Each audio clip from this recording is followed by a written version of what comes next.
Thank you for listening to this training audio. We hope it inspires and equips you. This recording is by Lynn McCann, speaking at our Belonging event, looking at ADHD in children and young people in a church context on the 16th of March 2020. So I'm Lynn McCann.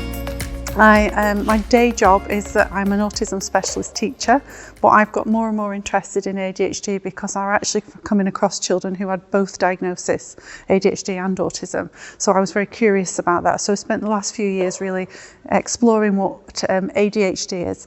I grew up in Preston, typical family, eldest one of four, went through school, went through teacher training, became a primary school teacher and for 14 years. Then I went and worked in a special school for autistic children for 8 years. And for the past 6 years, I've actually worked as an independent specialist autism teacher all the way around Lancashire. Don't get into Blackpool too much, but occasionally, because it's a separate authority, isn't it? But I go and do training all over the place. So that kind of, in a way, is a very sanitised version of me introducing to you. Myself to you.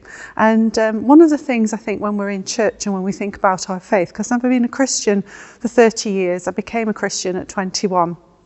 But I spent a lot of my time in my life feeling a bit out of place and frankly a bit weird, and trying to figure out why that is. It's been a lifelong journey. And on this journey of discovery, I've realised also that I probably have ADHD as an adult, and that revelation that God's been leading me through is going to be hopefully very useful in the way I do training like this, because when I talk from this, I'm also talking from my own experience. So we all have a sanitized version of our accomplishments in life, but the reality is that actually I've also struggled with a lot of things. I've had a lot of challenges. I've lost my job twice, and when I look at it now, I can think of reasons that are connected to the way my brain works, and that not being understood, and me not understanding myself as well. So when it comes to children in church, I've worked with, I did quite a bit of children's work when my children were little. They're grown up now, but also for about 12 years I was working with adults with learning disabilities in a church in a special group in Leyland. I absolutely love that. Could totally be myself, have all the fun and the craziness and the silliness that I wanted, but also really get to grips with learning about different ways of communicating the Bible. And it's those adults that have taught me so much about the potential that our children who have special educational needs have within our church. And I think we're missing a big trick of what their potential is to be the full part of the body of Christ. So 18 months ago, I came out of that because God asked me to, and fortunately the group's carrying on without me very well. Other people step up and they do a great job, and I've got involved in taking my knowledge and experience and trying to engage with people in all different areas, thanks to Sarah, working with her as well. So it's been great. So I now go to Buckshaw Village Church, which has only been going about, it was a church plant in the new village, if you've heard of Buckshaw Village. Yeah, on the old RRF site. Humongous place, have you ever been through it? And there's a church there that we've been going to, so, excuse me. It's the end of the day and I've been talking about ADHD all day because I've been training all day, so I'm a bit hoarse just for that reason. So here's some statistics. So up to 90% of families with children that have additional needs are unchurched. Now this isn't just ADHD, this is children with additional needs in all sorts of areas. And the Baptist Times did this survey. So one of the things that makes us understand is that actually in our communities, there's a humongous mission field right on our doorstep of children and their families who have additional needs, whether they're children or adults as well, because all our children with additional needs grow up, and they're often, especially these days, adults for longer than they are children. So where are they in our churches? And I always usually start with that kind of challenge, really. We don't know is one answer, isn't it? And the other answer is, well, maybe they don't feel that our church is accessible to them, or they don't know that it is. So it gives us a really big challenge. So in looking at ADHD today, here are some more statistics. So in UK, it's thought that between 2% and 5% of school-aged children have ADHD. For a long time, people have thought it's not a real thing, but we understand a lot more now that it is, and that it's part of a group of needs, what we call neurodiverse needs. And it's all about, because I always bring my spare one to help us understand, the brain.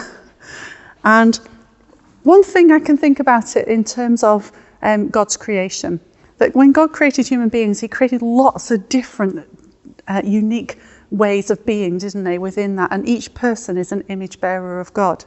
Our brains are similarly very diverse, very interesting, very different, and the way your brain and the way my brain, or your brain and your brain, works and perceives things is dependent on so many things: our past experiences, our development, our cognition abilities, our the ways the connections are made in our brain are different for everybody. So we call this now neurodiversity, and ADHD, autism, is kind of part of a group of neurodiverse ways of thinking and perceiving the world that are being grouped together now. So it also includes things like autism, ADHD, dyspraxia, dyslexia, Tourette's, oppositional defiance disorder, pathological demand assistance. And the problem is, because we've got so clever at recognising different conditions, we end up with children who have more letters after their name than the doctors. And all it does is describe certain aspects of the way they function, or the way they perceive or process things, and in this amazing, wonderful brain, not this particular one obviously, that we don't fully understand. But I think when we look at it as Christians, we can see that God's design is so diverse in all human beings. So if we're looking at ADHD as part of that design, it can sometimes shift the way that we might perceive it. The prevalence of ADHD in the adult population is between 3 and 4%, but the majority of these individuals are undiagnosed. And that's something I've learned as well in myself.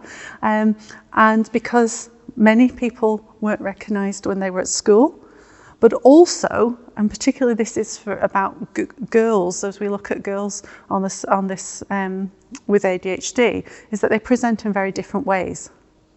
So I'm going to ask you to think about what people say about ADHD.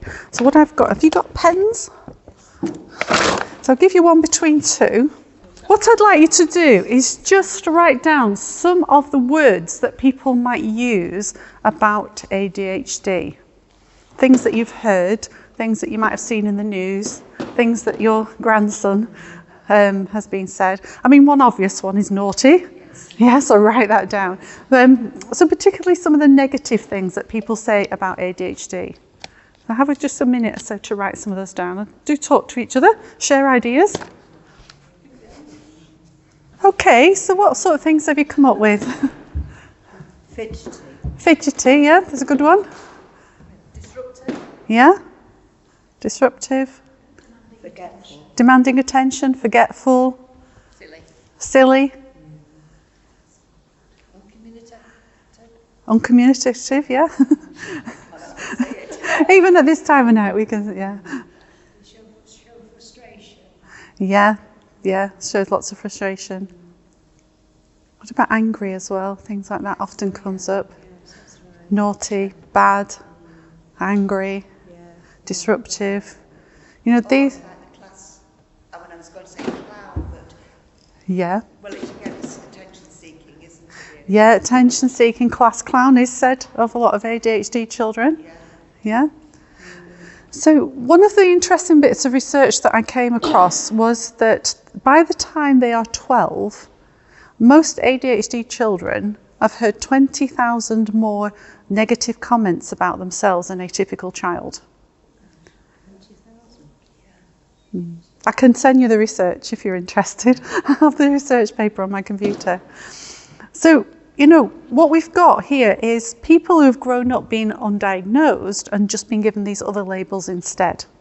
And when we think about the value of the label, it's not to beat people over the head with it, it's actually to explain who they are and why they are. But people aren't given the right label, are often given wrong labels because they know that they're different, they struggle, and that it's hard to, pay attention or, interact with people in the right way and things like that. So we might have adults who've grown up with those kind of things as well. And we did used to think that children would outgrow ADHD, but now we know that the majority of them do carry it on into adulthood.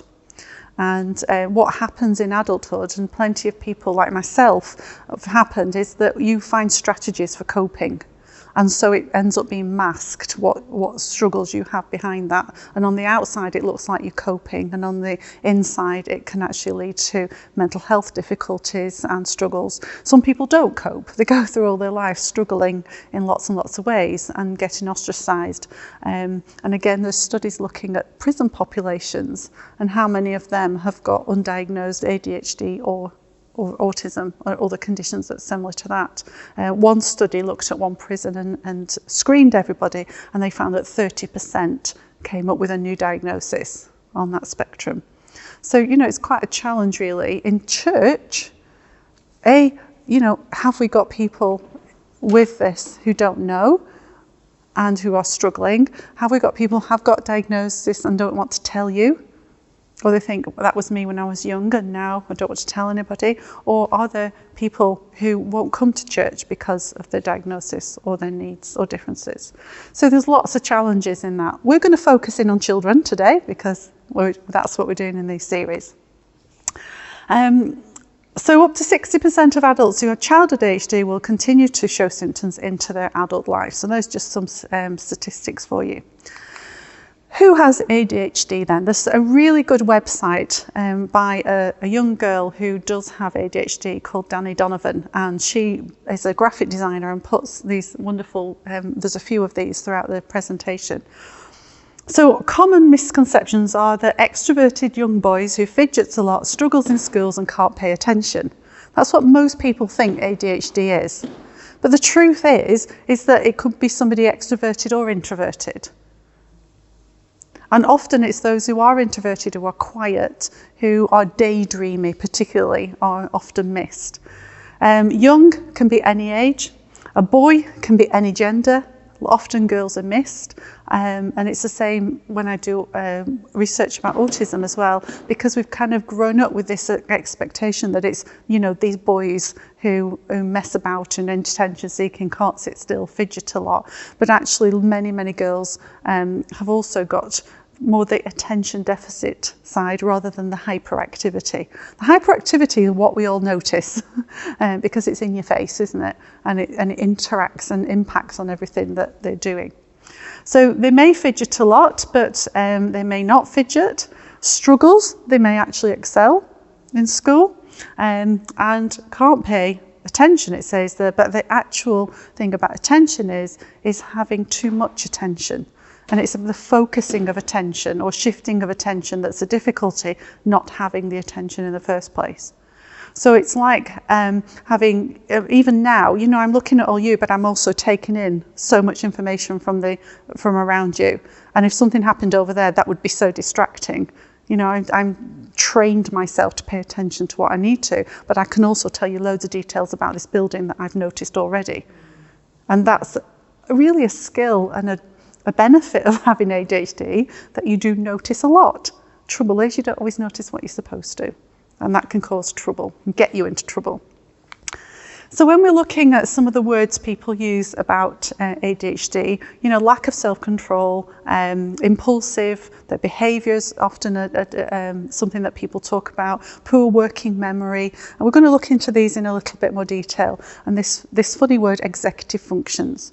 These have a big impact on their daily life.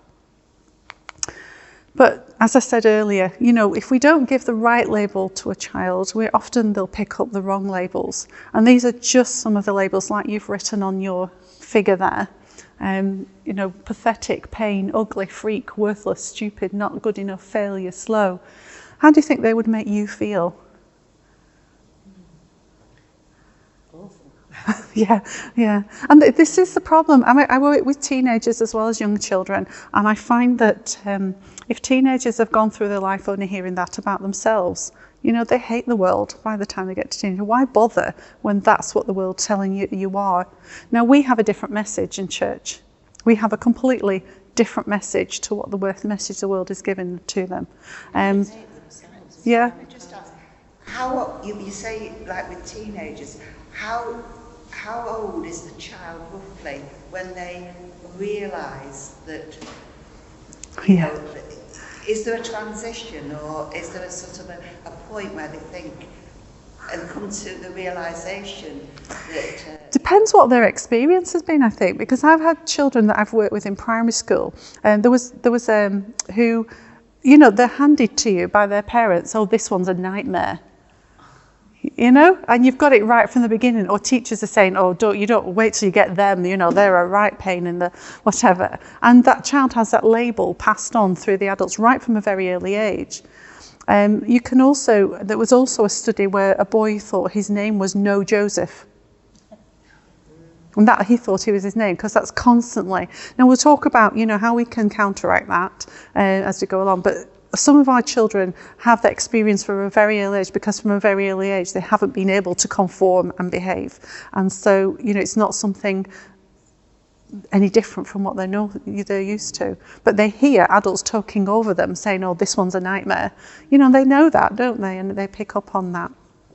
The other thing is that there is a hereditary element to ADHD, like there is in autism, and you know, it can be different parts of the family. Sometimes the parents are struggling with the same sort of thing and they might not realise it as well.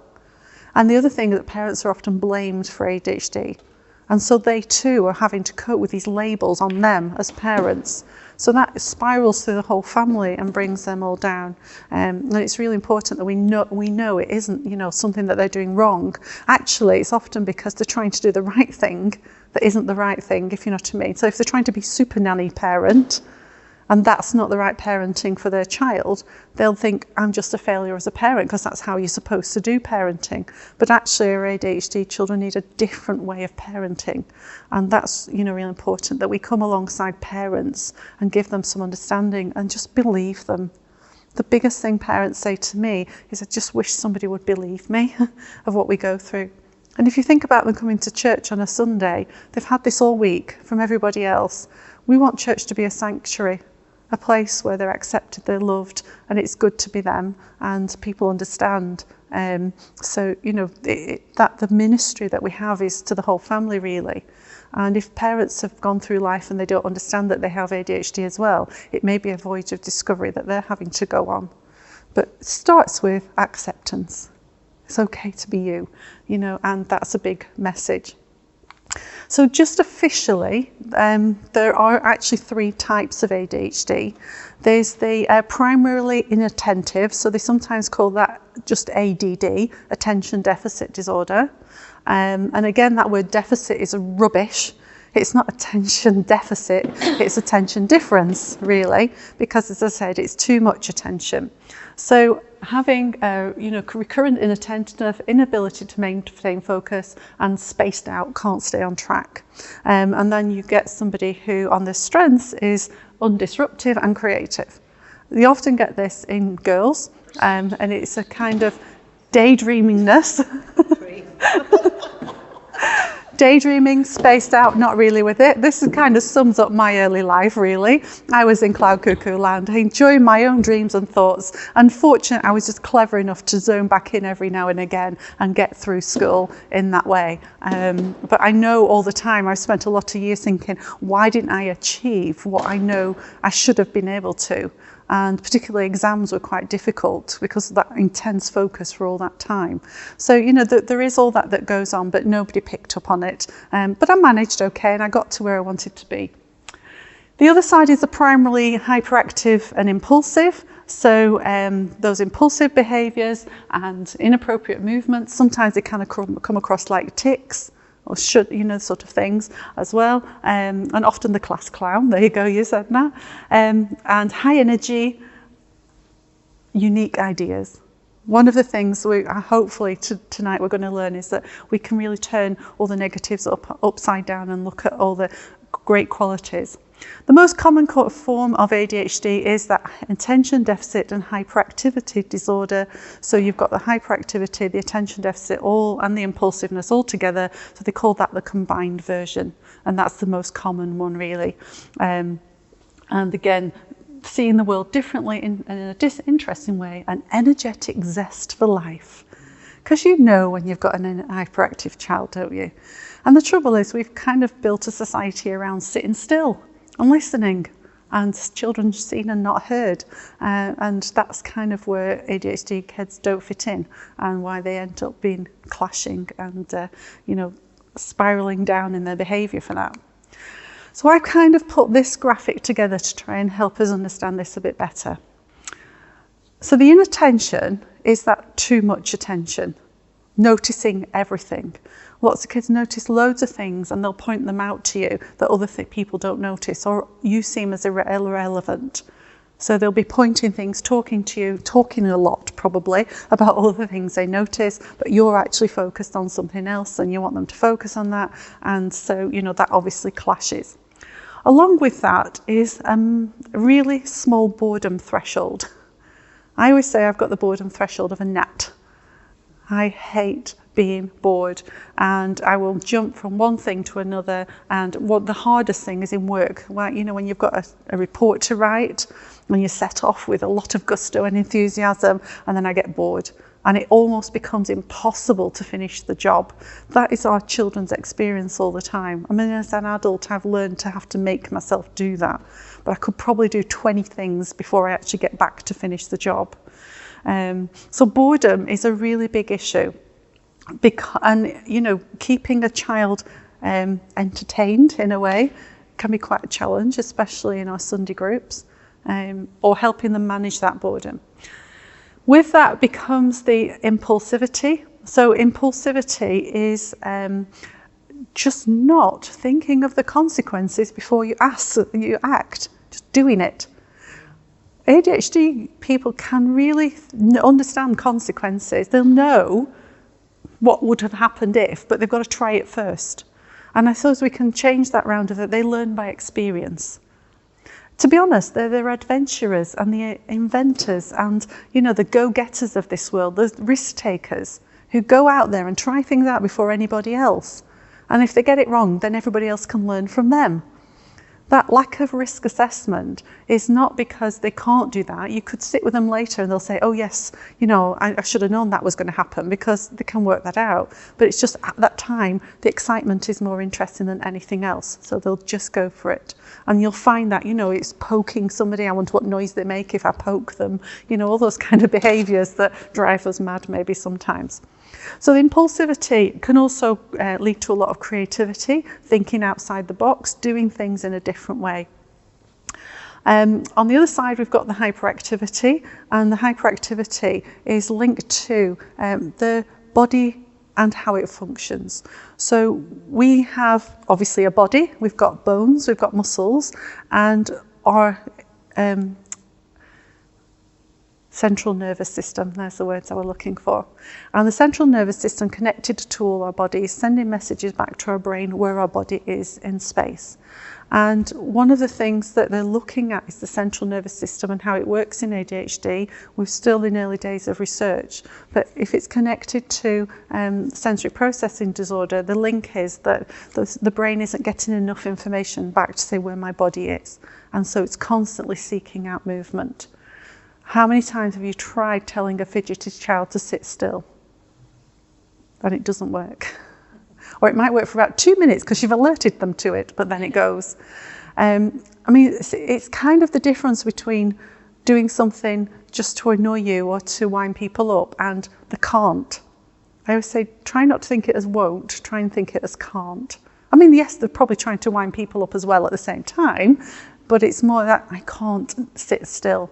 So if we're organising our Sunday clubs or things that we do based on somebody sitting still, they're going to fail. So how we organise things and give them access to that might need quite a bit of changing.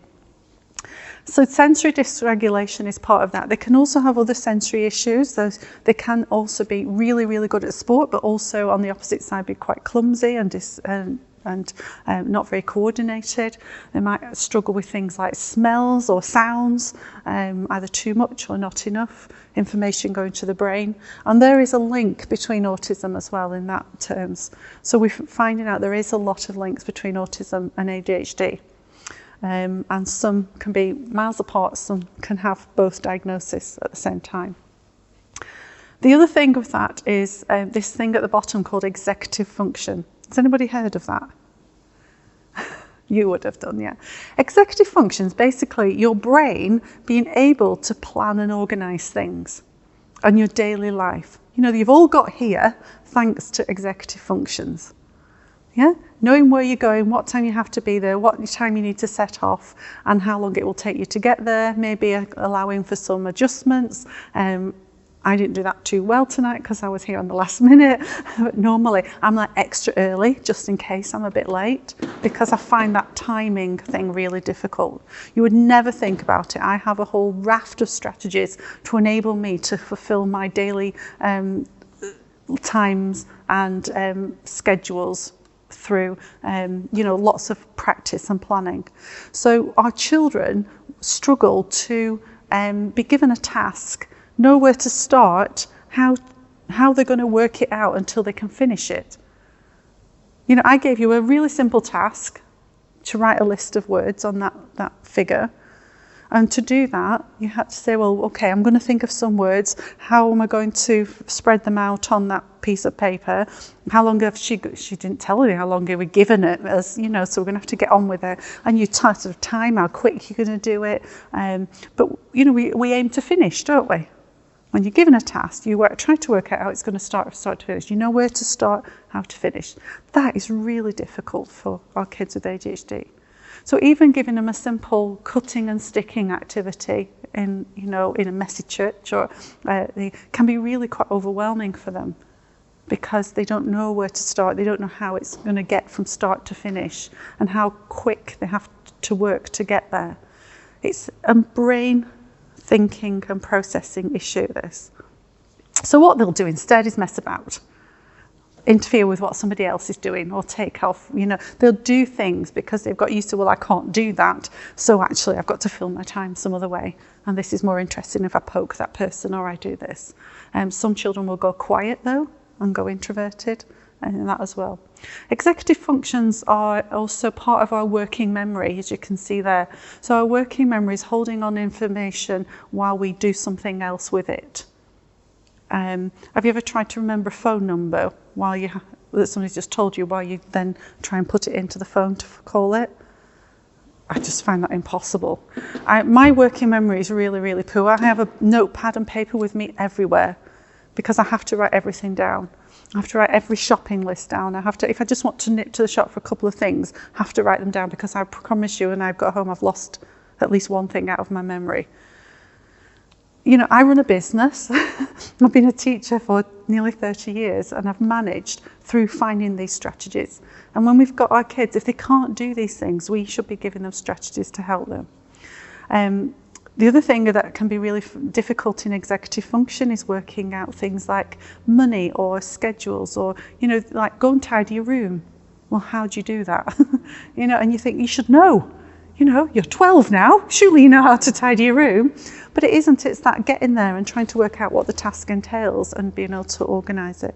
So we get a lot of chaos sometimes in a person with ADHD's life because of the demands that we give them to use those executive function skills. You can imagine why school's really hard for them, can't you? Yeah, because it's all about sitting still, listening, using that working memory and processing what everyone said, and then actually carrying it out as a task. And often children are blamed that they can't do it. You're lazy. You know, you're messing about. The messing about often comes because, well, why bother? Because I fail all the time in doing this. Emotional dysregulation is part of that as well. So part of our executive function skills is recognising when we maybe say frustrated, recognising it, that's what it is, and overcoming it, finding ways of saying, you know, when your task is too hard, Or have you ever, you're doing a task and you get stuck on something. We kind of recognise, even subconsciously, that we are frustrated with this, but then we work through that frustration and carry on. And we might think, oh, we need to do something differently. What happens in many ADHD children is that when the frustration or other emotion comes, it's a massive emotion. So often you get over what we call them oversensitive or overreacting, but what it is an actual physical feeling that comes through their body, that this frustration has come, and I've never learned how to overcome that and work through it, and so I stop. I refuse. I don't carry on. And that I see that time and time again in classrooms where kids have just stopped. And it's often that, they can get upset. They can, again, messing around is another tactic. Lying becomes part of that, because lying is a way of avoiding something. It's also a coping strategy when you don't know what else to do. And I have an article about ADHD and lying, and it also says that ADHD children are ultimate optimists. They always think it's going to sort itself out, which, when you've got a bedroom task to do or something to do, it's not going to happen, is it? Or somebody else is going to come and do it for you, But lying is often part of, children can get accused of lying because they're just trying to either avoid the confrontation, the starting, or it's just easier to do that than actually say, I can't do this, I need help. Especially when they get older. You were saying about self-awareness. I think as they go through the sort of junior years in school, the self-awareness really grows, and especially into puberty, because that's a time when all children are working on their identity anyway. This is our wonderful opportunity to help them understand their identity in Christ, which we will come to. Okay, one of the things is we need to start doing is flipping over how we see ADHD, and we need to be seeing the positives. So there's loads of things coming up on the internet now looking at the positives, and there's lots of things. So we talked about lack of focus, but actually one other side of that is that kids with ADHD can hyper-focus. If they're really interested in something, they can be intensely interested in it to the nth degree, and actually get really into something very deeply. I don't know if you've noticed that with your grandson. And people say, well, if you can do that with that, why can't you do it with that? Well, I'm not interested in that, man. And it is... Do you know, I was just going to say computer games are the normal thing these days. Get intensely interested in that. But it could be another hobby, it could be an interest, and it could be, at that moment, a game they're playing that they're intensely interested. But you think, well, why can't you do that all the time? And it is a can't. It's really difficult for them to do that. So, knowing their interests and what they can hyper-focus on should be used for our benefit, really. So, for example, I've got different kinds of Bibles, and there's a Minecraft Bible, for example, that you can link into some of their interests to try and engage in that as well. So motivating others, they have a lot of compassion.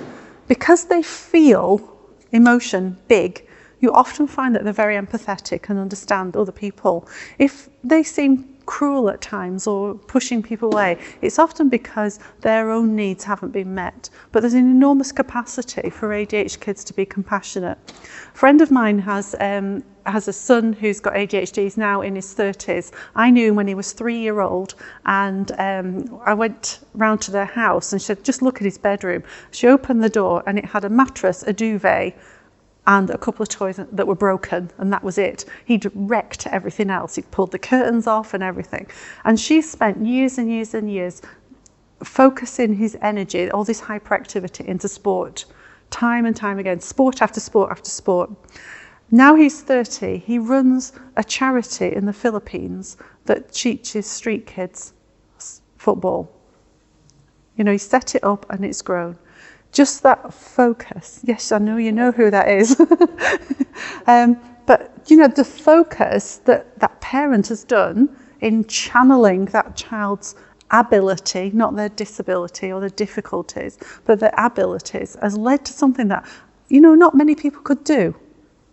Go to a different country, work with the kids on the street who are, and their families, and all the drugs and the difficult problems within those slums, in the slums around the capital city. I mean, I couldn't do that, I don't think. So, there's a lot of potential in our ADHD kids to do a great lot of good things, and the compassion that we can find in them.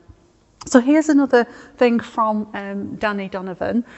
We look at that inattentive and we see distracted, we see impatient, hating being bored, procrastination, a big thing, hyperactivity, fidgety, loud, the impulsivity of slow self-control. And we can flip that over and look at the inattentive as a dreamer, a go-getter, they're fun-loving, an ideas machine, they're enthusiastic, energetic and risk-taker.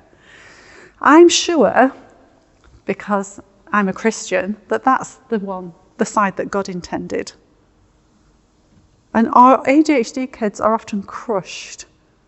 Their life is crushed out of them. Their personality is crushed out of them. They're blamed for so much. And, when I do work with teenagers, their self-esteem is rock bottom. I'm bad. I'm worthless. And we've got fantastic, amazing news to turn that around, haven't we? That you're the same as everybody else. You're worth the same as anybody else in God's kingdom.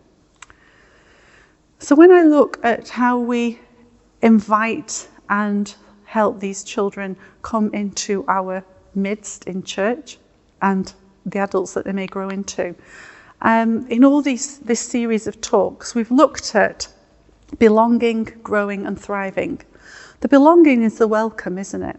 Who's coming in and how we help them come in and feel comfortable in our church, whether it's our messy church, whether it's our Sunday school, whether it's our regular church on a Sunday. What is our welcome like? Is there anything that's stopping people coming in, or us going out to them? Because that's the other part of it, is belonging in God's kingdom. So sometimes we have to think about how we're doing that to start with. The second part is the growing.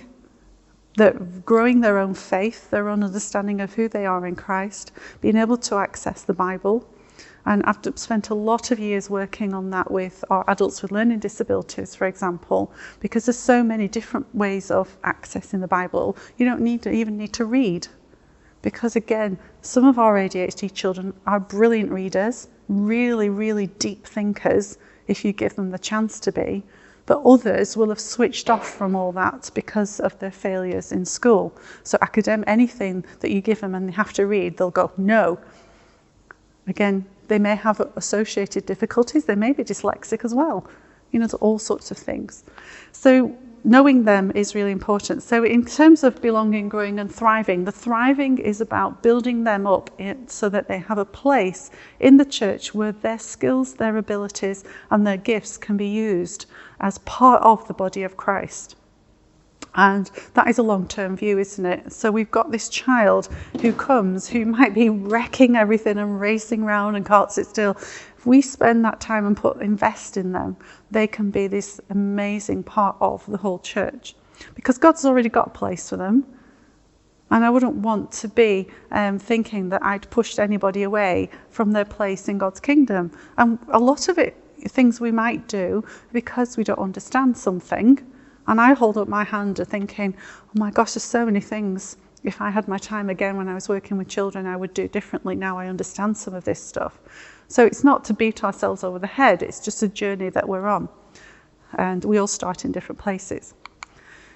So the Bible verse, the real heart of all that I'm trying to do in sharing these courses and sharing these experiences with you, is this from 1 Corinthians about the body of Christ. And, if all the parts were the same, how could there be a body? As it is, there are many parts, but there's only one body. And he has given more honour to the parts that didn't have any. Do you know how much that can speak to a kid who's been rejected, who's been pushed out, who's been, failed in their life outside church? That can be something that they really need to hear. One of the sort of analogies that I was thinking about recently is that, we put clothing on different parts of the body. And we have, say, a sock, and that sock is perfectly designed to go over a foot. and help that foot be comfortable and, you know, be warm in the winter and all those kind of things. So a sock is a great piece of clothing for a foot. And if we think of, you know, something we might be teaching somebody that as a sock, you know, if it fits on a foot, that's fine. But if we start thinking that all our children are feet and maybe they're a hand, we start putting a sock on a hand and then we restrict it and it can't move. And in the end, it'll lose the ability to express itself properly and be used properly because this sock that we've put on. Does that make sense? So I think when we think about the content of what we do and the way we organise things, if we think about maybe we might not need a sock, we need a glove or something else. I might get really bogged down in this analogy eventually. You know, sometimes if we're treating all the children the same and trying to give them the same thing, we do need something different. We need maybe a different way of approaching what we're doing. This is why it's nice that we have things like Messy Church, and you know, one of the things that our church does, it goes in school and does a Lego club, a Lego Bible club. You know, different things appeal to different children. And we can't cover everything, but even within that group, excuse me, we're going to get children who are different. So, one of the things that is really, I suppose, a challenge when we're working with ADHD children is often their behaviour, isn't it? You know, a lot of people who work in church groups are volunteers, and it's just that 1 hour or so a week.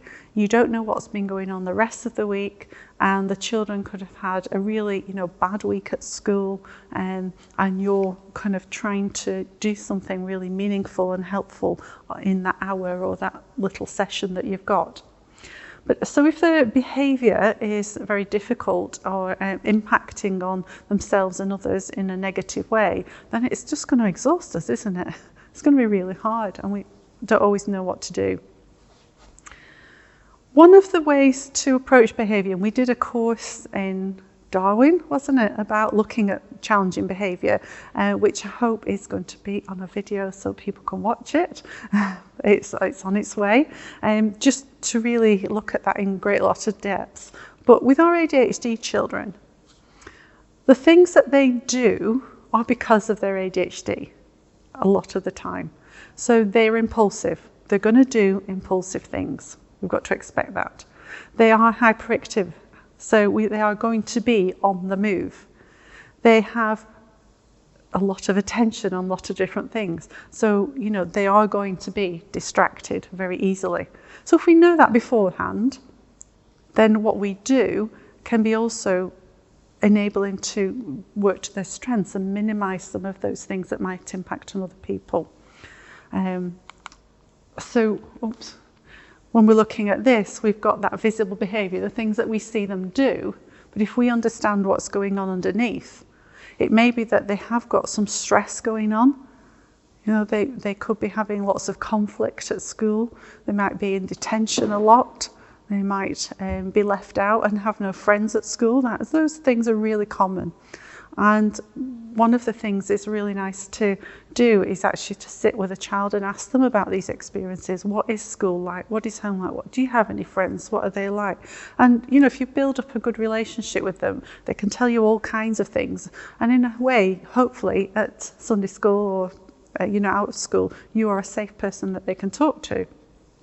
Self-esteem, you'll, you know, quite quickly work out what they think about themselves and be able to understand that. What their executive functions are, you know, whether they have difficulty with that. But they do need novelty as well. They seek out novelty. So your teaching materials just might be boring them. Sorry. You know, I don't like to think, especially when you've spent hours and hours getting them ready and thinking what to do. But that, again, is they're having, throughout their life, will have to manage their boredom. But we can help them rather than blame them for being bored. That's kind of what I mean.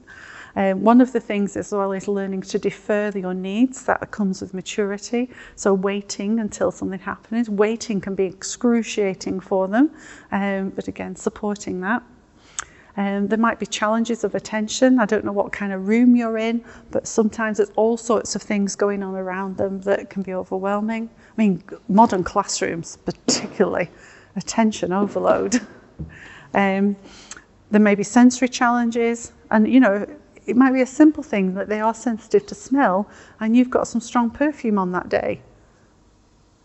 And that's really bugging them all the time. I'm not saying that's your fault, but I have been told by a child that I stank because I'd put perfume on and they didn't want to work with me. So, I don't take anything personally at all. Please don't take things personally. I think what you'll often find with children who are neurodiverse, they're often very honest as well. And we talked about lying as a get-out thing, but actually you get a lot of honesty and you just have to take it. A sense of humour helps a lot. And one of the things that we find there are a lot of ADHD, probably a lot of ADHD comedians. Do you know Rory Bremner? He has ADHD. There was a program on the television about him going through his diagnosis a few years ago, and I met him at a conference, and he was just so funny and so lovely. But having all these challenges in the background, the ADHD impacted on him a lot, but also the relief of knowing that that's what it was, caused him a lot of relief, and I think that can be really helpful for our children. We might end up with communication breakdown, either on our part or on the child's part, or it may be, that families haven't told us enough information about the child, or they come to church without the family, so we don't know. So lots of reasons. So my advice really there, just have a drink, that if you've got a child whose behaviour is causing you lots of concern, it's just to take a step back and maybe draw this kind of iceberg out. What it is that we're actually seeing? What are they doing? What reasons could there be underneath? That's a bit harder when you don't have a diagnosis. But if you suspect that there are some challenges the child is having within themselves, you can still explore those, can't you? And you can still maybe ask parents. You ask the best person to ask is the child themselves. Yeah, what do you find difficult? When you sit down and somebody asks you to sit still, what is that like for you? And it's been a lovely, lovely question to ask. Loads of practical things we can do, which we're going to look at. This one makes me laugh though, because it's just so me. Okay, telling a story. All that start a story, end a story, no chance. I've got to go around the houses. They've got to pre-story prologue for content, start a story, too many details, semi-related side story, wait, okay, back to main story. What was I talking about? Lost train of thought, something I just never remembered, realise I've been talking too long, apologise, wrap up, end of story, and apologise again. Ask my husband. That's just what I'm like. When I saw this, I thought, oh my gosh, it's not just me. But have you ever had a child do this to you? Yeah, tell you all convoluted stories. Just, again, it's an executive function thing. Trying to keep to the point is really hard. The reason that when I do training and I do so much is I have my PowerPoint is to keep me to the point. This isn't for you, this is for me. Yeah, it helps me keep on track onto the point, and lots of practice. Because that's a great thing about ADHD kids. We can practice things with them and they can get better at them. There's loads of potential in them. This is the other thing as well, getting started. It just seems that first initial step is just so high. So it might be a really simple task you've asked them to do. You thought, you know how to do that, why aren't you getting started? And they start messing around. Sometimes coming alongside them and say, this is how you start. Then you do this. It's just all the help that they need. And when you've got a group of children, I don't know how many volunteers you have in your group at the same time, but if you could just assign somebody to just oversee that child, to be their little buddy. They don't have to be next to them all the time, but just to go along and say things like, this is how you start. Let's do the first bit together and then you can carry on, can make all the difference. So how you work together as a team can really make a difference. So in supporting the behaviour, the first thing to do is think about your own emotional state. I think some children can be very challenging in the fact that they'll aim their behaviour at you, or they hurt somebody else, and you're panicking because you think, oh my gosh, that's not safe, and this child is defiant, because that can happen as well. What's going to happen? But if we get to a state where we're aroused as well, even if it's something we're trying to contain inside us, then we often react in very negative ways. The best thing to do in terms of, and we talked about this on the behaviour course, is that if a child is challenging you and you can feel your own anxiety or your own adrenaline rushing up, is just to take a big breath and speak in a really calm, low voice. Because that can be massively effective for any child who's going through a challenge to you, or defiant, or refusing, or even if they've hit somebody. So the calmness and teaching all your team to respond in a really calm way, take a big breath. Have you ever been, I'll put my hand up here, have you ever been tempted to scream at a child because they're driving you mad? My own kids, I'm sorry, there has been occasions. You are here. They're grown up now, they have survived. But you do, because it's your state, isn't it? You're in that state of high arousal, and two people in high arousal are both going to lose out. I call it the things that you can get into with children called verbal combat, where you're arguing. So yes, we're all there for the children and we all care about children. So, training yourself to think, if something's coming at me that I bring down my arousal state, is a really, really good tip for everybody. The other thing that really helps ADHD children is coaching. So that's taking them through a task with them, and a lot of repetition. And one of the good ways to sort of make that successful, if you think about a child who has a lot of failure in their lives because they've lost interest halfway through, or they just can't get through to finishing it, that finishing something becomes a success. So how can we help them experience success? And this can be anything you're doing in your group. So to come alongside and say, this is how we start it, might be one way of helping, but they might still lose interest halfway through. The other way to do is to walk through the most of it with them and let them do the last bit themselves. They get the success then. I say this a lot with families and with teachers, when you're teaching them skills, that's what you can do. So if you want to get them to feel successful, then you can walk through the task with them. They do the last bit, they get the success, and then you celebrate that. Coaching is also about what you say to the child. So think about the child who's had all that negative impact, no Joseph and such like. We can completely change how we talk to the child through using certain kinds of praise. So it's not, oh, you're wonderful, you're brilliant, or, the sort of vomit type phrase that you get. It's the specific things. I noticed you listened really well there. I noticed that you noticed when somebody was crying and you went and comforted them. And you kind of tell the child what you're noticing, the good things that they do, and bringing up their awareness of their own skills and abilities and good points. And you can bring that into God talk as well. I know that God really loves you. Those little phrases they need to hear. The best thing that ADHD children need to know is that they are accepted, that they are loved. All children need that, don't they? But often the message they get is they're not good enough, they're a failure. I was at a conference on Saturday in Manchester, and one of the things we had to do at the end, it was a church conference about disability in church, and we had to write on one side of a piece of card what we used to think about ourselves, and on the other side what we knew God thought of us. It was really hard. Yeah? So I ended up writing on one side, I used to think that I was not good enough and a failure, because that was my experience. I kept failing at a lot of things. And on the other side I wrote, I now know I am fearfully and wonderfully made. And Psalm 139 just speaks to my heart so much. We think that we can help children understand that about themselves. So my brain is made by God, to God's design. My brain reflects the image of God. It's only a part of the image, because your part is a bit of similarities and different parts of it. But we all are image bearers of God. And we need to help our children understand that, because they don't get that message from the world. They get it from the church, they get it from Christ, because he died for all of us. So coaching can be spiritual coaching as well, and this is where we have a wonderful gift to give them.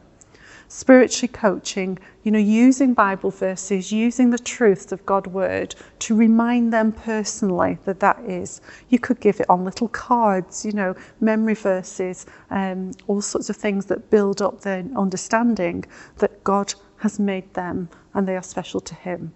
The gospel comes with that, the fact of sin. I find that ADHD people don't usually have a problem with sin because they know what they do wrong. They're quite very aware of it. The fact that they can be forgiven for that is a wonderful revelation. And I remember when that happened to me was the best thing in my life. And, that's what we have to offer all children. But as we're working with ADHD children, if we think about this coaching, how are we coaching them into that spiritual life? We need to be not just saying to all the children, God loves you and all this. We need to go to them and say, and God loves you. You are special to God. He likes the way you do this. He likes, he has given you a gift of compassion because look what you've been doing. Those sort of things can make massive, massive difference to them and really build up their faith. So that's the growing bit. Being proactive, plan for their interests. Find out what their interest is. It's a bit tricky if it's Fortnite on the Xbox. I've had loads of conversations getting to know young children. I was talking with a boy who's diagnosed with ADHD in a school last week, and I always start with, tell me what you're interested in. And I didn't get much further past Fortnite on the Xbox. I think, okay, what can I do with this? How can I, because I know it's horrendous and not something I would like. But as soon as I jump in and say, that's rubbish, that's awful, you shouldn't be using that, it's an 18, and you're only 13, I've lost him. I've lost that communication. So I said, well, tell me about something that's, good in it. Why do you like it? What do you get out of it? What are the characters like in it? He went, oh, they don't have any character, they just kill each other. So, but it was a way of just engaging with him and showing that I was interested in that. And also after that, I managed to get a few more details about other things he was interested in. So, don't jump in too quickly, condemning things like, Fortnite and things. I would just like to take every copy of it in the world and burn it. However, that's what our children are experiencing. So we kind of need to go into their world in order to, expand on that and try and see them a different point of view. And it's great when you can get to a point talking about, well, killing people. What's that about? Do you think it's a good thing? And you can build, you can bring 10 commandments into that, can't you? But those key relationships. So if you've got a rota of people going around your Sunday school, finding people who they are familiar with, who they trust. Trust is a big issue for ADHD children, to know that the people who trust them, they need people who get them. I'll show you a little video in a little while to show a bit about that. Okay, and it's that, showing how much they are worth to God. So this is some, in your ministry, I'm going to take all your details afterwards and send you this handout of these slides so you can have them. But one of the key ministry, or kids ministry, lifeway.com, when ADHD comes to church, they had some great ideas. So I pinched them and put some of my own ideas with them as well. It's always good when somebody else does the work for you, isn't it? So the first one is to start afresh with every session. Don't build up a list of things that they've done wrong in the past and hold it against them. Now that is the essence of forgiveness, isn't it? Every time we come to God, he wipes our slate clean. So how wonderful to demonstrate that to them. This is a new day, a new Sunday, whatever's gone before, doesn't matter, this is new. Be really glad for them that they've come to church. Obviously we want to give them some clear expectations and have some basic rules. So you can talk about, there are some non-negotiables, because that's about keeping everybody safe and being kind. When I do rules, I pick 2, be safe, be kind, and we evaluate everything else based on that. Was that safe? Was it kind? So it helps the children sort of evaluate how we're interacting with one another. You don't need to get bogged down with millions of rules. I mean, sitting still for 10 minutes when you can only manage one is going to be impossible. So what are you going to do for 9 minutes? plan it. Even if it's a box of Lego in a corner and they're making a model of the story you're talking about, sometimes, that is the way to go. Having a visual schedule. I don't know if anybody's ever used one of these, but a visual schedule is really useful for not just autistic children, but ADHD children as well. What it does is tell them what to expect and how the session is going to be carved up, so they can see what's coming next. So it just takes away a bit of anxiety and anticipation. So this is an example of a visual schedule, and I've got the actual one here as well. And because there's only a few of you, I can give you a copy to take home as well. So what we've done on this is that we've laminated the background, we've put it on Velcro so that as each activity finishes, it can be taken off so they can see what's left. Now, having something like that for your whole group is great for all children.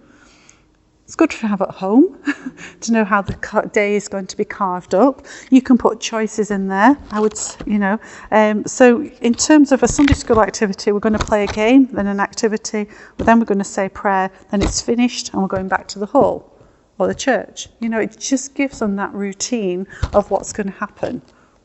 It's not demanding of them, it's just showing how you've organised it.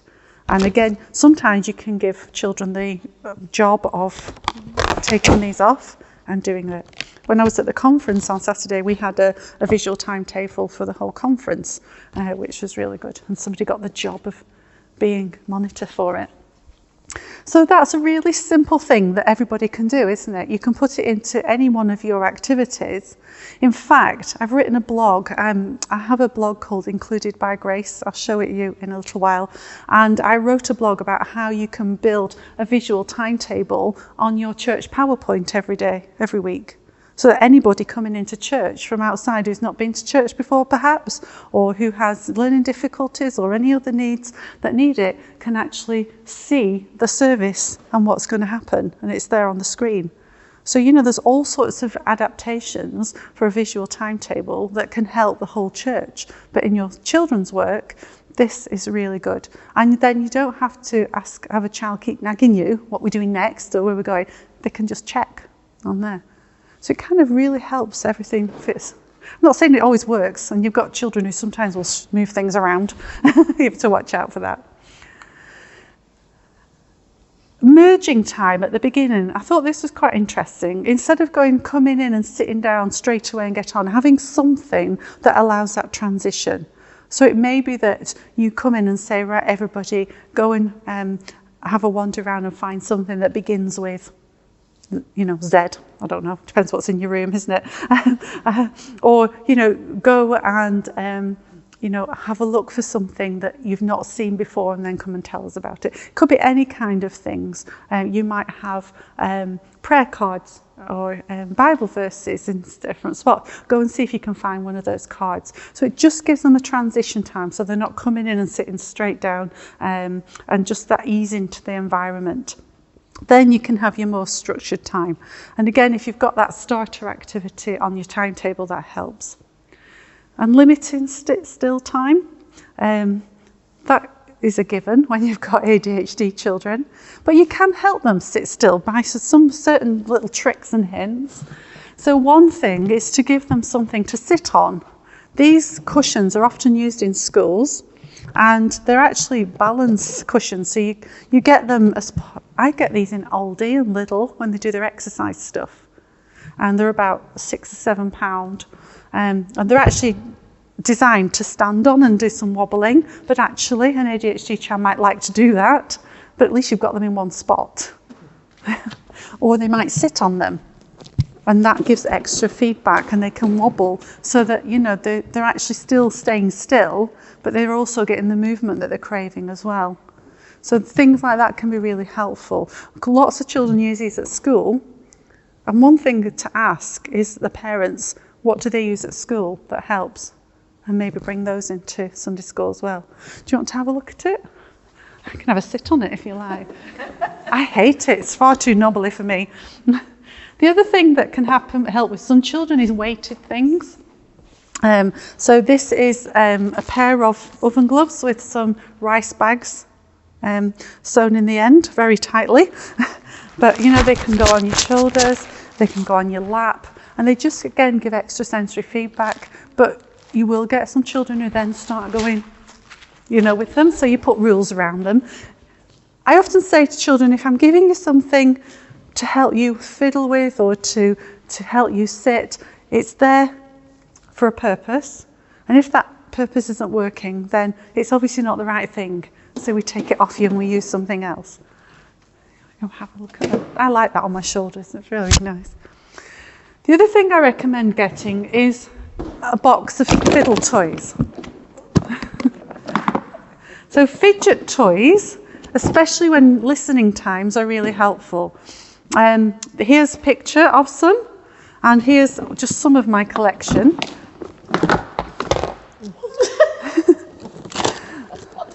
Now again, just think about this. You've got your group of children, okay, and one child's really, really fidgety. These things can be really magical. So giving the child something to fiddle with, whether it's, these kind of, you've seen, I'm sure, fidget spinners, haven't you? How they're all bound. But actually, that can enable a child to sit and listen. It kind of calms the sensory systems enough, so actually the hearing works better. But you might then get other children saying... Wouldn't it cause a distraction to the other children? Yeah, that's exactly what I was going to say. So, I'm glad you brought it up. You've got some choices there. You either talk to the older children to say, sometimes we need to give people extra things to help them, and that's part of being in God's kingdom, or give everybody one. I've done that before. It works really well because you put your rules around it. Anybody who wants to sit and fiddle with something, here's a box of stuff, or we're going to pass them round. They're there to help us listen, but if they don't help you listen, you just pop them back in the box. And it gives children that agency to decide for themselves, but also normalises it amongst them, doesn't it? And so kids know the difficulties the ADHD child have. They notice it, don't they? Yeah. So it's really good to talk to children about it and about the differences that we have and the way that we support each other differently. And a great model is Jesus himself, how he treated different people depending on their needs. So, he never, it's like the different ways he cured the blind people, for example. And the different questions he asked people when they came to him. He kind of knew people and their needs, didn't he? Does that help at all?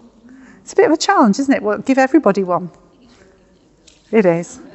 I love these. They're tiny little slinkies, and you get 20 in a bag for £1.50 at Asda. They're in the party section at Asda. Honestly, you need to go to B&M, Pound Stretcher, the Range, the supermarket thing. I'm a kleptomaniac when it comes to these. I have tons of the stuff. You can have things like Blue Tack, all sorts of kind of fiddle toys. But another good thing to have in your sensory box is some headphones. So again, children who find things overwhelming, these are just like builders ones. Again, £2 or £3, I think, £3 or £4 from thing. But they just, for those who are overwhelmed by sound, might like those. You can buy more specialist ones. These are good because they've got Lego on the outside. Those are quite popular. But, having a little bit of a budget for these things is worth it, I think. For £10 you could get quite a good selection. The other thing that's quite useful, these sort of squeeze balls and things are quite good as well. There's loads of those around. But timers, they can be helpful as well. So again, something I focus on. This is a 5-minute timer. I might use this with a child to say, I'll tell you what, I know it's hard for you to sit down, but let's see if we can make this 5 minutes. And then you can go and, do the alternative thing. It gives them something to focus on. It gives a beginning and an end, which is helpful for them as well. So, there's lots of little things like that you can get. And they're just ace, aren't they? To be honest, I fiddle a lot anyway. I did say I had ADHD. Another quite useful thing is this, you go exercise band, You can get it if you've had physiotherapy, or you can get it for yoga and stuff like that.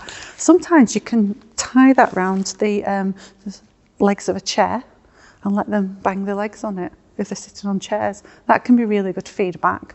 One of the things you just got to be careful with this is people putting it around their necks. But, putting it around and pulling on it, again, is really good sensory feedback for them. It's a great bit of kit that you can easily pick up and, kind of get donations off people. These have been really popular. They're actually garden ties. I'll pass them around. They're spongy and they've got this strong wire inside, and the kids just can play with them for hours. But they're often sitting there listening at the same time as they're playing. It actually enhances their listening if they're fiddling. So, have fun, get a box and fill it with good stuff. But think about your children. When you explain, you don't just give it to them, you say why. And that's the great thing, we should always be explaining to children why we're doing this thing, what's the point of it, because that helps them understand. Here's some more tips. So making sure that you get their attention. And if necessary, get the child to repeat the direction. So when you're given an instruction, it's good to go to the child and say, and Sally, I said we're going to do this now. Are you here? We're going to do this now. Tell me what it is we're going to do. See if you can get them to repeat it back for you. And then when they do it, say, that was really good listening, and I saw that you carried out that instruction, or you did what you had to do.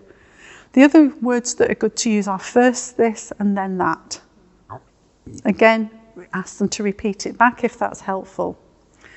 Where possible, use video. I sat in an RE lesson last week in a high school, and it was a Church of England one. And it was a really good lesson. It was all about inspirational Christians. And I was watching the child who had ADHD and another child who had autism, both of them struggling to pay attention until the video came on. And it caught their attention. They were really engaged with it. They could answer questions after it. They couldn't write them down, but they could do that. So again, video, there's loads on YouTube now. If you can get YouTube in your, your class that you're using, we have to kind of open our eyes, don't we, to the world that these children are growing up in. And most of the kids I work with don't ever watch TV anymore. They're either on Xbox or they're watching YouTube. So we kind of have to harness some of that. But there's loads of good Bible story stuff on YouTube. And video seems to work really well. I think it's that, there's always something to keep their attention, and lots of things changing. So it can be. The other things you can use is, and this is depending on how creative you feel and how silly you like to be. This is kind of my area of joy. Puppets, drama, cartoons, comics, Lego, and different Bibles. So do what you feel comfortable with. You don't always have to be just getting down silly is just joy for me because it feels very natural. Puppets particularly I enjoy, and kids, I've got, the big ones like the Muppet type puppets. Have you used puppets? Yeah, they're really engaging because puppets can be really cheeky, can't they? They can say things that you're not allowed to say, and they can be a bit like they don't always understand stuff. Puppets, like my puppets, is the way helping children know that it's okay not to understand something, or ask the hard questions. So if you feel confident with puppets, use them. But cartoons and comics. When I went to Sunday school as a child, none of my family went to church, but there was an elderly lady who used to collect children from around the streets and take them to church, a bit like the Pied Piper. You wouldn't get away with it now, but this was in the 70s and it was okay. She was absolutely wonderful and absolutely loved Jesus. She was amazing. And I know it's because of her that I became a Christian. But one of the things that when I found in Sunday school that was really helpful for me, and I look back now thinking, wow, that was so good for me and the way my brain works, is that we did some Scripture Union comics, and they were drawn comics and we got to colour them in. And I loved colouring in, but also, even now, all these many years later, I can visualise the Bible because of them. And that was just a lucky thing. I mean, I think perhaps God had a hand in it, a way of really helping me engage with that faith that actually saved a lot of me in a lot of trouble when I had a terrible teenage time, but that's a different story. But I just remember these Bible stories kept coming back into my mind, all the visuals of them. So the comics, for me, was just the perfect way of me engaging with the Bible. And that's why, having these different Bibles. So this is, nowadays, we have produced lots of different Bibles. So I found online the awesome colouring book of Bible comics. I want to get one. It looks great. The Minecraft Bible, the Action Bible, the Manga Bible. So I've got an Action Bible here you can have a look at. I have a manga and a Minecraft Bible, but I couldn't fit them all in my bag. But just great and interesting stuff for children that can engage. And the other one that's really good is the NIRV, New Testament. So this has been written by Biblica for people with visual impairment, learning difficulties, dyslexia, and any kind of sort of difficulty accessing a typical Bible. And what's really good about it is the way it's set out. So they've took a lot of input from people who have these difficulties to do this. So obviously the text is bigger, but the numbers are down the side, instead of in the middle of the text.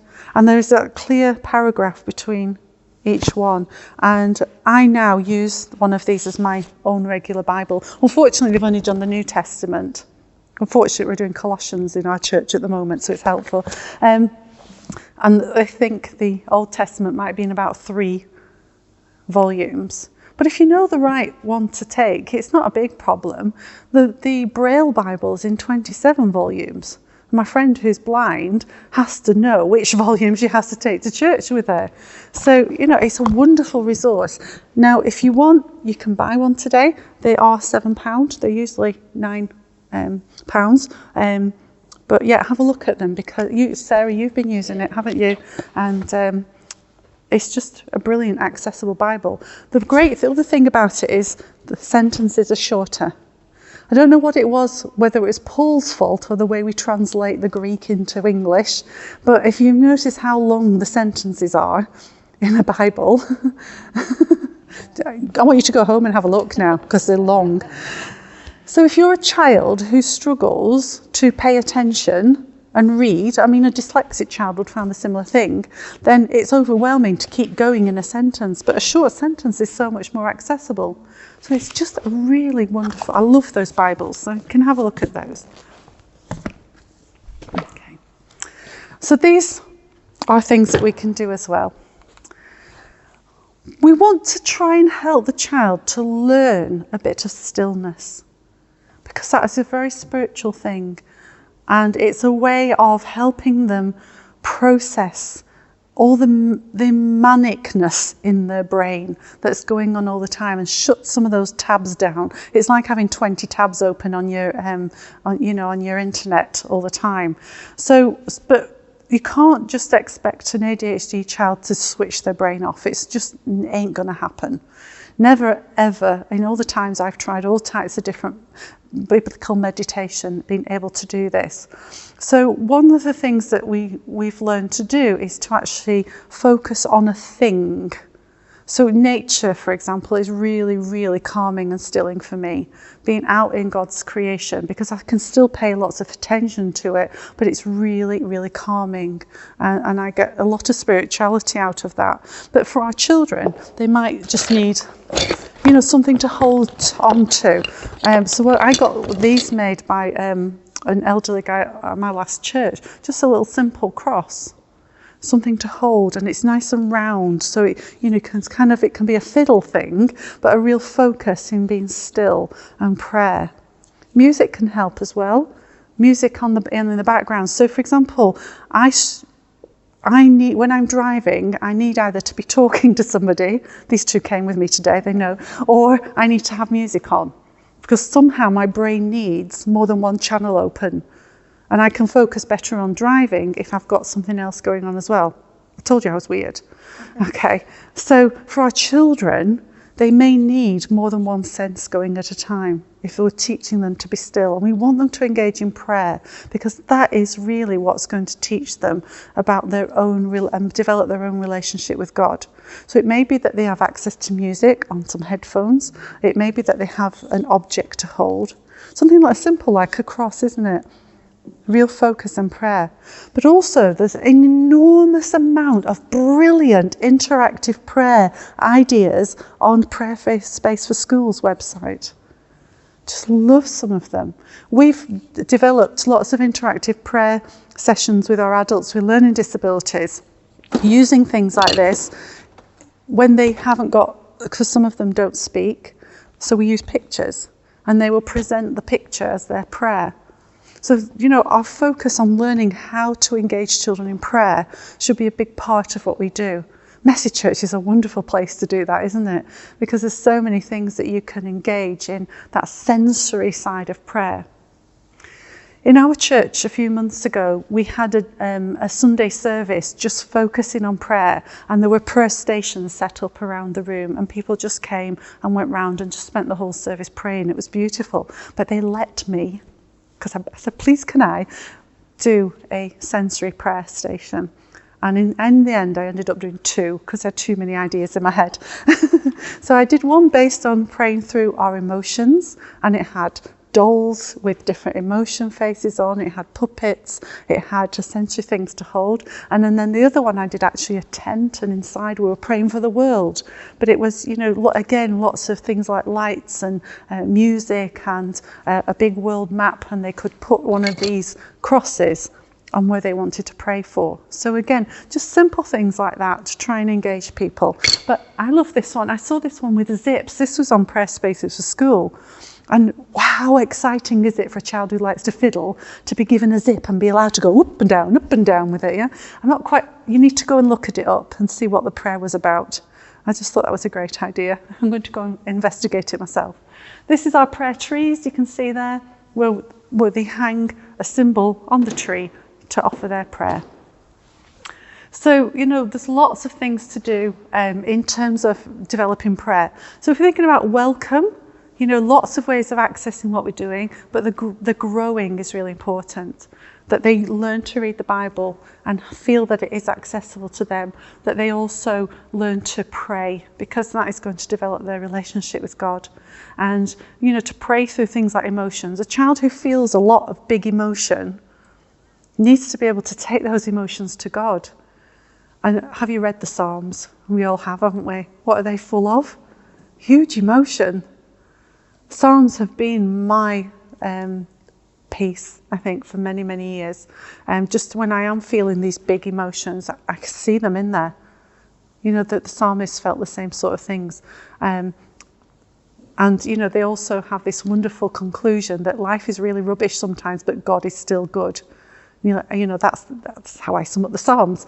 So teaching children that they can go to the Bible, they can go to God's words, when even these big things that they're experiencing, that people are telling them they shouldn't or that are too much, God understands those, because look, they're here in His word. So there's wonderful opportunities. And I think our kids who have additional needs can be sometimes deeper, more spiritual, and more insightful than our typical kids, because they have suffered. And often our faith comes through suffering, doesn't it? We've been doing Colossians. I remember something they said, that suffering produces perseverance and character perseverance, or whichever way around it was. You know what I mean, don't you? So suffering produces character perseverance. Is that right? But anyway, we can teach our children this and look it up and often our kids who have additional needs have suffered. They understand what it's like to be left out, to be bullied, to be told by the world that they don't fit in, that they don't belong, and that they're bad. So we can use that and really expect deep spirituality from them. And I think that's one of the great things that we don't want to miss, because that can be amazing. So The final thing on this bit here is to just remember the whole family is affected. The whole family and the parents actually even getting to church on a Sunday or getting them to the group in the middle of the week can sometimes be an exhausting thing. At other times they might please take them, I need an hour's break. It might be that as well. But the support that the parents need is really important. They're often exhausted and frustrated. They're trying to get their children's needs met. We talked a bit about this, didn't we? The actual system that we have is exhausting. I work in it every single day, and the times that I sometimes sit in my car when I'm trying to get, something for a child to be supported, and the school's working really hard, the parents are really hard, and you're just coming up against brick wall. It's really upsetting. But we keep going because, we want to support and help the children. So we can be on their side. We might not be able to go and make a difference in school, but we can pray, can't we? And we can come alongside the family and say, oh, tell us about it, or whatever. So they're often, the fact that you're excited and pleased to have their child in your class can make the difference to everything that's gone bad in the week. The amount of kids with ADHD who are excluded from school is huge.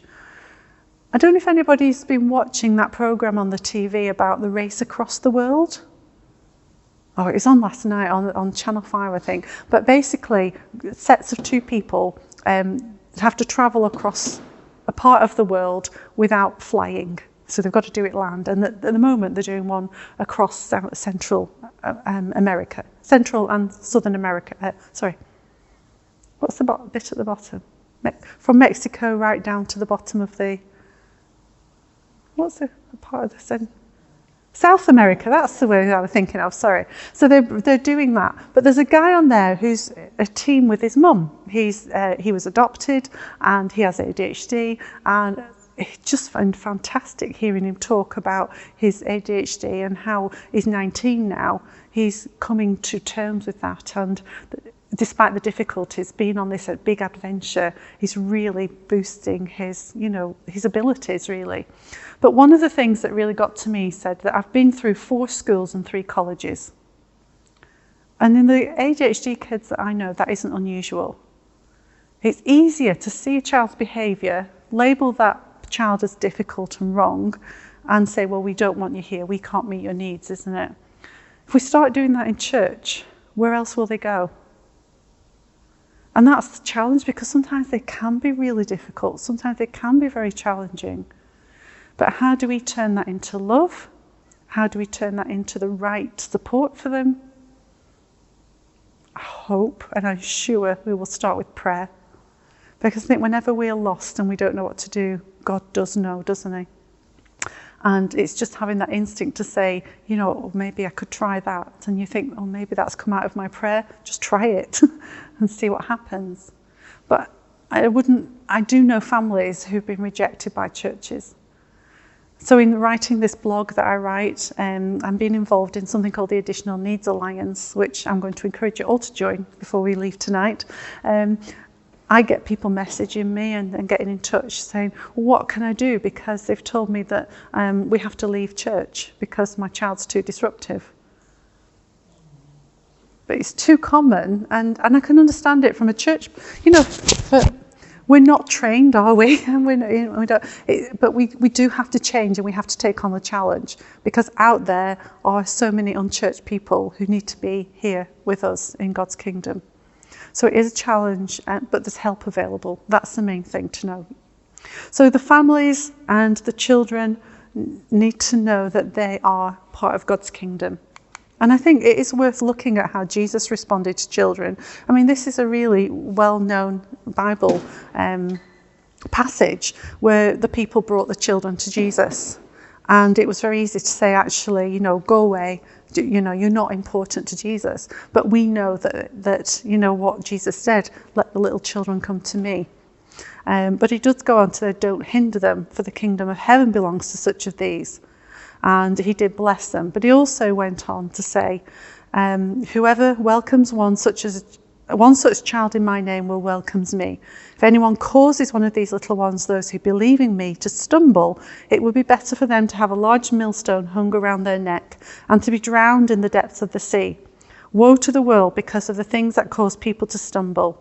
Such things must come, but woe to the person through whom they come. That scares me to death. And when I hear these stories from families being rejected from church, I'm not putting judgment on anybody because I don't know what has happened, but I just know then there is a person there who's hurt, who wants to be in a place where Jesus is and has been told to leave. So, God can bring people back. I want to tell you my wonderful friend Stefan, who is part of my team, who's not here tonight, but he was born with fetal alcohol syndrome, has learning difficulties with that, and he was adopted, and his main memory of being in church when he was little was being told that he could not be in Sunday school because they couldn't meet his needs.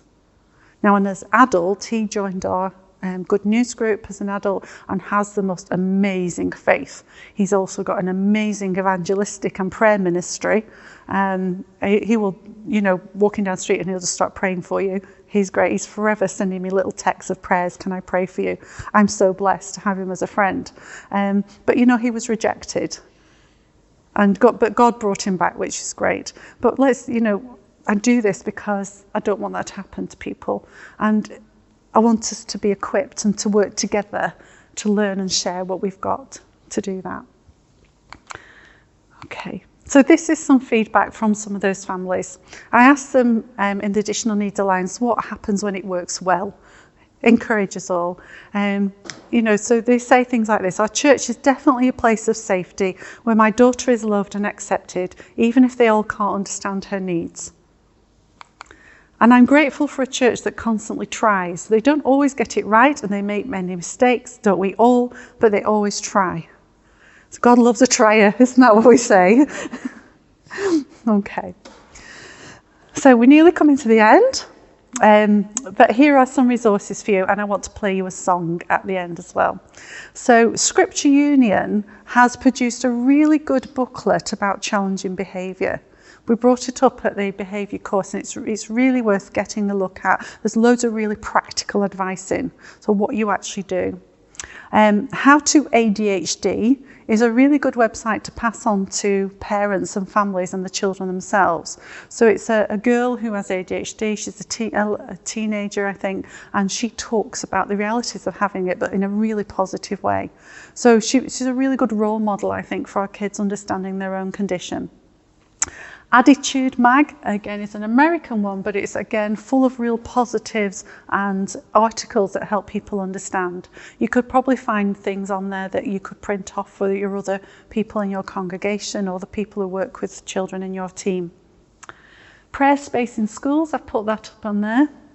FreeBibleImages.org is again, it's a website that's done PowerPoints of nearly every Bible story you can think of in the Old and New Testament, free and on a downloadable PowerPoint. Work done for you. I use it a lot. Very visual and really helpful. And finally, that includedbygrace.wordpress.com is my own blog. My blog I started writing in 2013 about our journey as we had this group for adult learning with learning difficulties, about what we learned, what we found out, and also a little bit about the things I've done with children in terms of developing their awareness of their needs in church. So obviously there's a bit about autism there, there's an article about ADHD, but if you want to have a look, please do have a look. The final thing I think you'd find really helpful, if it's on Facebook, there's a group called Additional Needs Alliance. And this has been set up by Mark Arnold from Urban Saints, who used to be campaigners, yeah? Do you know them? And, excuse me, Kay Morgan Gurr from Children Worldwide. And what they've done is put together a network of people doing this all over around the country. So when I first started out, working in church with additional needs, I felt very much on my own because I didn't know anybody else who was doing the sort of thing. We joined a group called Prospects, which was great because then we found other groups doing their stuff with adults the same as us, and we networked with them.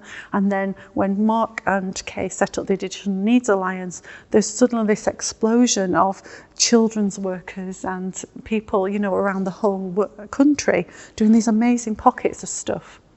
And if you want to know something, you put a question on there and they come back with so much help. So you're not on your own.